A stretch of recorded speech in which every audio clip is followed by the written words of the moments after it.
Shalom, damai di hati, saudaraku yang dikasihi dan diberkati Tuhan. Kembali lagi kita berada di hari ini dalam renungan harian keluarga. Untuk itu, sebelum kita masuk dalam pembacaan firman Tuhan, kita satu dalam doa, kita berdoa. Segala puji syukur yang kami mau naikkan kepadamu Bapa Surgawi, sehingga dengan kemurahan-Mu kami ada saat ini.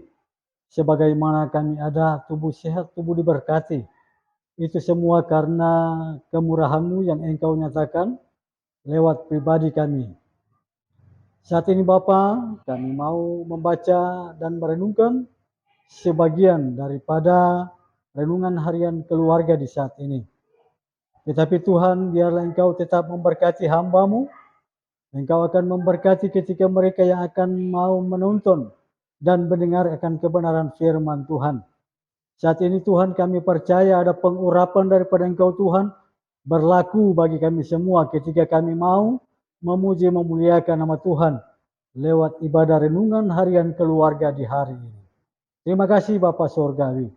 Kami buka ibadah renungan harian di saat ini hanya di dalam nama Tuhan Yesus. Tuhan yang menjadi juru selamat kehidupan kami. Kami sampaikan permohonan ini. Amin.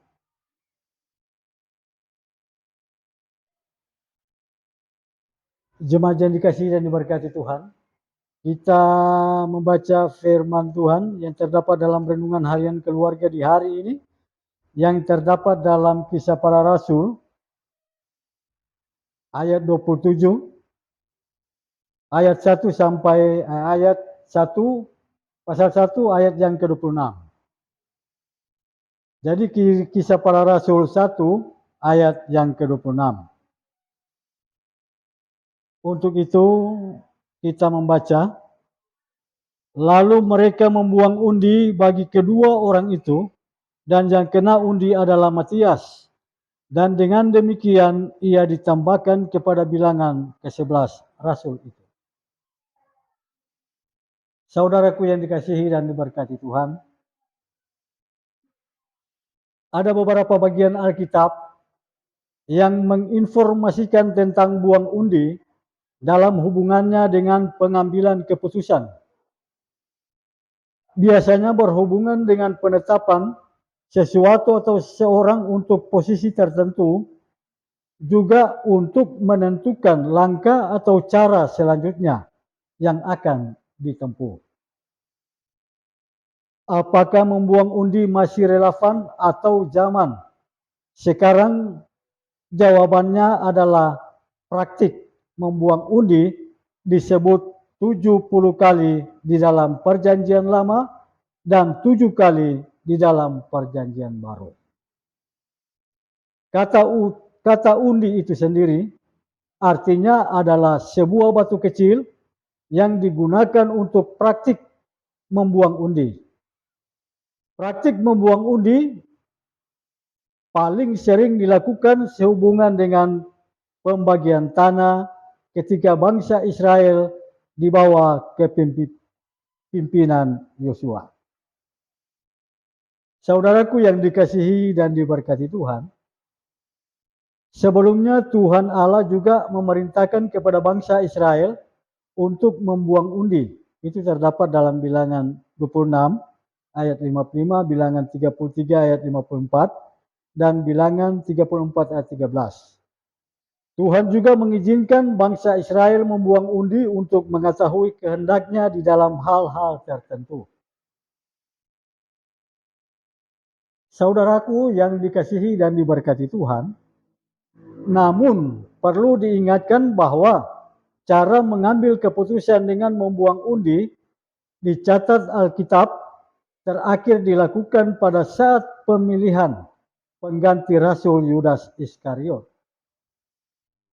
Tetapi dalam kondisi tertentu dan keadaan yang mendesak, membuang undi dapat dilakukan dengan tahapan seperti dalam Kisah Para Rasul 1 ayat 23 sampai 26.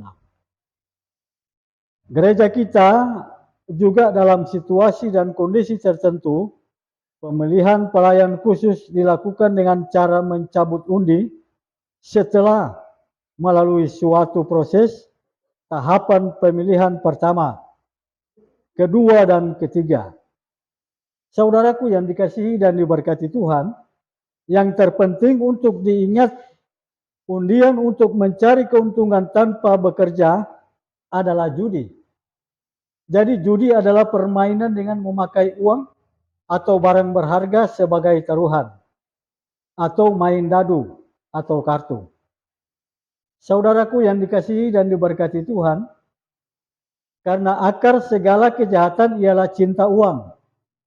Sebab oleh memburu uanglah beberapa orang telah menyimpang dari iman dan menyiksa dirinya dengan berbagai duka. Saudaraku yang dikasihi dan diberkati Tuhan, demikianlah renungan harian di hari ini. Biarlah kiranya apa yang sudah kita baca, kita lihat, boleh bermanfaat di dalam kehidupan kita sebagai orang yang beriman kepada Tuhan. Untuk itu, sebelum menutup akan ibadah di saat ini, saya mengajak saudara-saudara untuk berdoa. Mari kita berdoa. Terima kasih Bapa Surgawi, ibadah renungan harian di hari ini boleh selesai dengan begitu baik. Biarlah kiranya Tuhan, apa yang sudah kami dengar tadi bisa berguna di dalam kehidupan kami, dan dimanapun kami pergi dan berada, kami boleh menjadi saksi Tuhan untuk menyampaikan bahwa Tuhan itu adalah Tuhan di dalam segala-galanya. Terima kasih untuk semua ini Tuhan. Karena itu kami tutup rangkaian ibadah renungan harian di hari ini hanya di dalam nama Bapa, Anak, dan Roh Kudus. Amin. Demikianlah ibadah renungan harian di hari ini boleh selesai dengan begitu baik. Salam damai di hati.